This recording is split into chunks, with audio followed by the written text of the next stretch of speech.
Picture your eyes, not what you see with them. The eyes themselves, the size of them sitting in your skull, taking up space behind your face.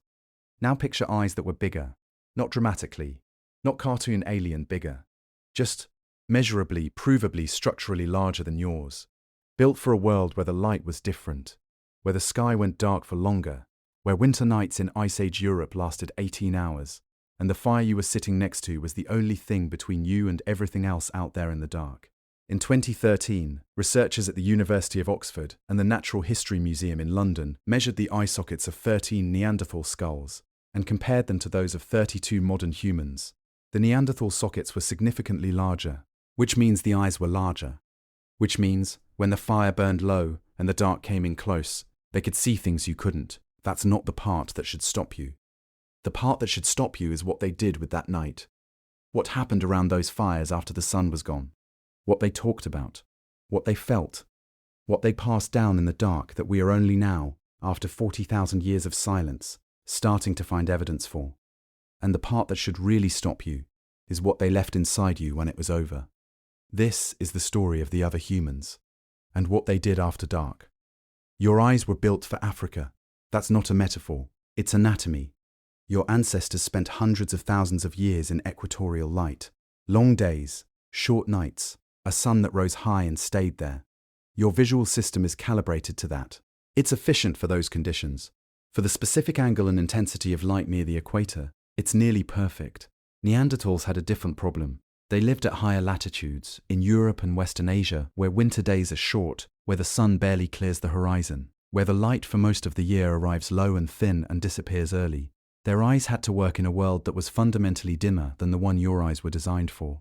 So their eyes got bigger. The study by Ilunid Pierce and her colleagues at Oxford was clear on this. Neanderthal eye sockets, and therefore the eyes housed inside them, were significantly larger than modern human equivalents. Bigger eyes pull in more light. In low light conditions, that's not a cosmetic difference. That's the difference between seeing the thing that could kill you and not. But a bigger visual system needs more brain to run it, and a brain doesn't have unlimited room. The Oxford researchers found that once they accounted for the extra brain tissue devoted to processing all that visual information, plus the additional tissue dedicated to controlling a larger body, there was less left over for what they call social cognition, the mental infrastructure for tracking relationships, alliances, debts, and obligations across a large group. The architecture, in other words, for managing a complex social world. This is where it gets personal for you. Right now, without trying, you are running a continuous background calculation of who owes what to whom, who said what to whom, whose opinion of you has shifted, who you trust and don't trust and why. You do this automatically, constantly, at a cost you never notice because it's always on. That overhead is what Neanderthal brains had less of. Not because they were simpler, because they were spending that capacity elsewhere, on seeing, on tracking movement in the dark, on knowing where things were in a world that gave them less light to work with. Their night was different from yours because their brain was different from yours, and their brain was different from yours because their world was darker. So when the sun went down over Ice Age Europe, what did that night actually look like? In December 2025, a team of archaeologists from the British Museum published a paper in the journal Nature that Nick Ashton, curator of Paleolithic collections at the museum, called the most exciting discovery of his 40-year career. In a field in Suffolk, England, a former clay pit near the village of Barnham, they had found a patch of heated clay, flint hand axes shattered by intense heat, and 2 fragments of iron pyrite, a mineral with one specific relevant property. It creates sparks when struck against flint. The clay had been heated to over 700 degrees Celsius. Tests confirmed it wasn't one event. It was repeated, in the same spot, over and over. A hearth, used again and again by the same group, or different groups returning to the same place, for the same purpose. Dated to 400,000 years ago. You have probably never thought about where your relationship with fire comes from, the pull toward it, the way a lit candle in a dark room does something to your nervous system that an overhead light doesn't, the way a campfire makes people sit closer together without anyone deciding to. The pull is not aesthetic, it is not cultural, it is far older than culture. This was not a wildfire, it was not an accident. Someone carried that iron pyrite from the coast, more than 30 miles away, specifically to use it.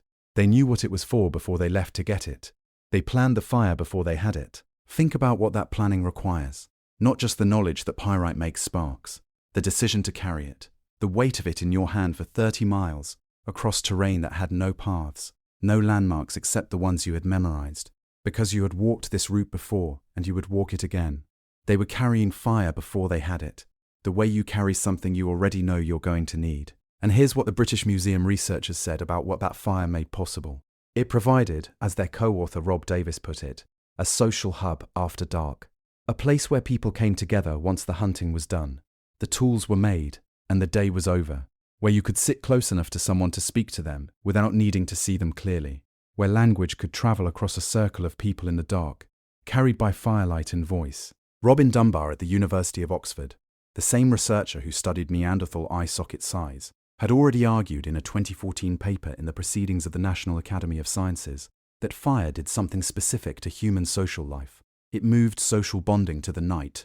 In daylight, you need to be out foraging, hunting, making things. Fire gave you evenings. And evenings, he argues, are when you tell stories. Picture that. Not the cave painting version. Not the illustrated textbook version. Just a small group of people sitting close together in the dark. The fire keeping the cold away. Someone talking. Someone else listening. The same way you have sat around a fire if you've ever done it. That specific pull toward the center of the light. That feeling that the circle around the flames is a different space from everything outside it. The conversation you have there is different from the conversation you'd have anywhere else. You didn't invent that feeling. You inherited it. 400,000 years of it, passed down through every generation that ever sat close to something burning and felt, without being able to explain why, that this was the right place to say the true thing. They came back to the fire the way you go back to the place where the people you love are. The question is, what did they say when they got there? There's a version of the night that ends with the fire. The fire goes out, everyone sleeps, next day begins. Clean, simple. The kind of ancient human story that keeps them safely in the past, safely doing basic things, safely not doing anything that would make you uncomfortable about the gap between then and you. That version is probably wrong. In December 2023, evolutionary geneticist Tony Capra at the University of California, San Francisco, published a study in Genome Biology and Evolution that did something no one had done before. It used machine learning to analyze Neanderthal DNA sequences for circadian genes, the genes that control your body clock, and then looked for those specific variants in modern humans. What he found was precise and strange. Neanderthal-derived circadian variants are still present in people of non-African descent today, and almost all of them push in the same direction.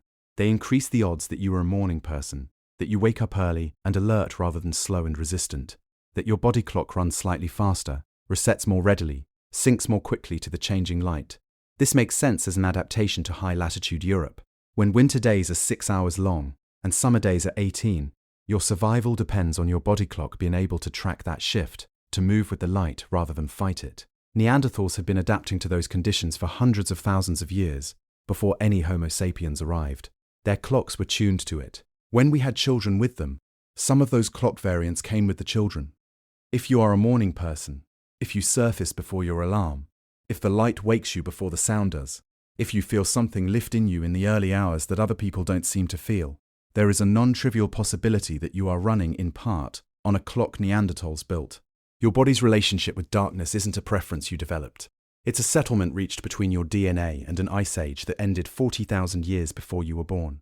And the night they lived in, the one they built fires for, gathered inside and tuned their bodies to, is still, in small and measurable ways, the night your body thinks it's living in too. You are living inside something they built. The fires they made 400,000 years ago in a field in Suffolk. The eyes evolved over hundreds of thousands of years in the dark of Ice Age Europe. The clock they passed into your genome when they had children with your ancestors, which is still, right now, tonight, deciding when your body decides the night is over. You didn't know any of that was theirs. You thought the way you wake up was just yours. A preference, a flaw, a quirk you either have or don't. You thought the pull toward a fire, the way a circle of light in the dark feels like the right place to say the thing you actually mean. You thought that was just what fires do to people. You thought the night was just the night. If you wake at 3 a.m. and the house is quiet, and your brain is running something you can't quite name, that isn't modern dysfunction. That is an old relationship with the dark hours, one that was useful once, in a world where the night required something from you. They didn't disappear. You absorbed them. And the next time darkness feels like something you already know how to live inside, like something your body recognizes before your mind does, now you know where that came from. It came from people who sat in it for 400,000 years, who carried fire across 30 miles of unmapped terrain because they had already decided the night was worth having. They built the dark you live in. You just didn't know it until now.